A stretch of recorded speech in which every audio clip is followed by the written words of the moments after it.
আসসালামু আলাইকুম বন্ধুরা, স্বাগতম সবাইকে। বন্ধুরা, আপনারা অনেকেই জানেন যে আমি আসলে ডিলারশিপ ব্যবসা সম্পর্কে অনেক রকমের ভিডিও আমি আপলোড করি।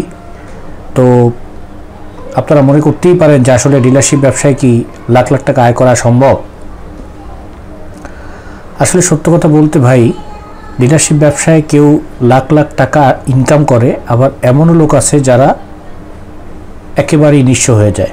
তো সেটা আসলে ম্যান টু ম্যান ভেরি করে, কি আসলে ঘটেছে সেটার উপরে তার দিক নির্দেশনা, তার ব্যবসায়িক সুদূর প্রসারী চিন্তাভাবনা সব কিছু মিলিয়ে আসলে এটা নির্ধারণ হয়।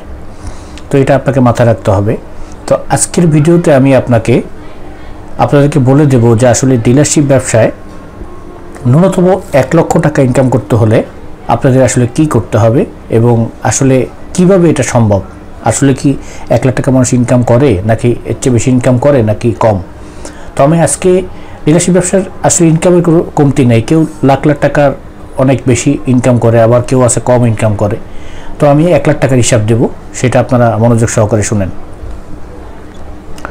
প্রথমেই আপনি যদি ডিলারশিপ ব্যবসা ভালো করতে চান এবং 1 লাখ টাকা ইনকাম করতে চান, তাহলে আপনাকে মোটামুটি মানের ভালো একটি কোম্পানি নিয়েই আপনি ডিলারশিপ শুরু করতে হবে নিঃসন্দেহে।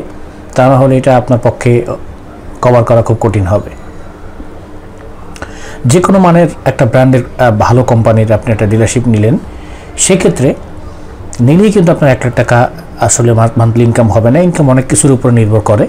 সবচেয়ে প্রথম যে ব্যাপারটা সেটা হলো আপনার সেলস। আপনার ভালো কোম্পানি নিলেন, সব কিছু করলেন, কিন্তু আপনি সেলস ভালো আনতে পারলেন না। সেটা না হলে কিন্তু আপনি 1 লাখ টাকা ইনকাম করতে পারবেন না। এখন এই 1 লাখ টাকা ইনকাম করতে হলে আপনার কত টাকার প্রোডাক্ট সেল করতে হবে। আপনার খুব ভালো করে জানেন যে আসলে এক এক কোম্পানির কমিশন কিন্তু এক এক রকম। তো আমি এটা গড় হিসাবে আমি আপনাকে বলি, কম আর বেশি অনেক কোম্পানির কমিশন আছে। তো আপনি আসলে সব মিলে একটা গড় হিসাব বলি, যদি আপনি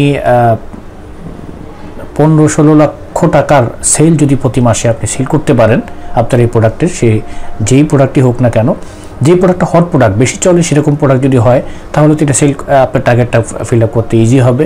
আর যেটা নিত্য প্রয়োজনীয় দ্রব্যাদি না, সেক্ষেত্রে আপনাকে এই টার্গেটটা ফিল আপ করতে একটু কষ্ট হবে। তো আপনি যখন ডিলারশিপ নেবেন, সেক্ষেত্রে প্রোডাক্ট নির্বাচনের ক্ষেত্রে সেই রকম প্রোডাক্টই নেওয়ার চেষ্টা করবেন। তো এখন যদি 15-16 লক্ষ টাকা আপনি সেল করেন, তাহলে অনায়াসে আপনার 1 লক্ষ টাকা লাভ এসে যাবে। এটা আমার মুখের কথা না ভাই, যারা প্রতিষ্ঠিত ডিলারশিপ ব্যবসায় সফল হয়েছেন তাদের মুখেরই কথা। আপনারা জানেন যে আমার এই চ্যানেলে ডিলারশিপ ব্যবসার বিস্তর ভিডিও আছে। যারা সফল ডিলার তাদের কিন্তু আমি কিন্তু ইন্টারভিউ নিয়েছি। আপনারা যদি এই ভিডিওগুলি দেখতে চান, তাহলে ডিসক্রিপশন বক্সে আপনারা এই ভিডিওগুলি পেয়ে যাবেন, সেটা দেখে আপনারা দেখে নিতে পারেন।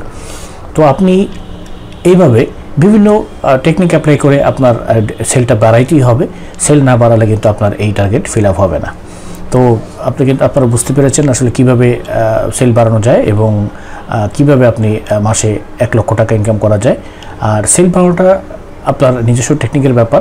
সেটা হলো আপনি এসআরকে ভালোবেসে হোক, বুঝিয়ে হোক, তাদেরকে বেশি বেশি মেমো কাটার জন্য বলবেন এবং নিজে সরজীবনে মার্কেট আপনি ভিজিট করতে পারেন। তাহলে আসলে মার্কেটের ব্যাপারটা বুঝবেন এবং বিভিন্নভাবে বিভিন্ন দোকানদার, বিভিন্ন মানুষের কাছে যাবেন, গিয়ে আপনার প্রোডাক্টটা সেলের জন্য এবং প্রোডাক্টটা বিক্রির জন্য আপনি কিন্তু তাদেরকে বোঝাতে পারেন এবং নিজের তহবিল থেকে হোক, নিজের পলিসি মেনটেন করে আপনি তাদেরকে কোনো পুরস্কারের ব্যবস্থা করতে পারেন আলাদাভাবে। তাহলে কিন্তু আপনার সেলস টার্গেট তার চেয়েও কিন্তু বেশি এসে যাবে। তো আমার মনে হয় আপনারা বুঝতে পেরেছেন কীভাবে মাসে কমপক্ষে 1 লক্ষ টাকা ইনকাম করতে হলে কত টাকা সেল হবে এবং কী করণীয়। ভালো থাকেন, ধন্যবাদ, আসসালামু আলাইকুম।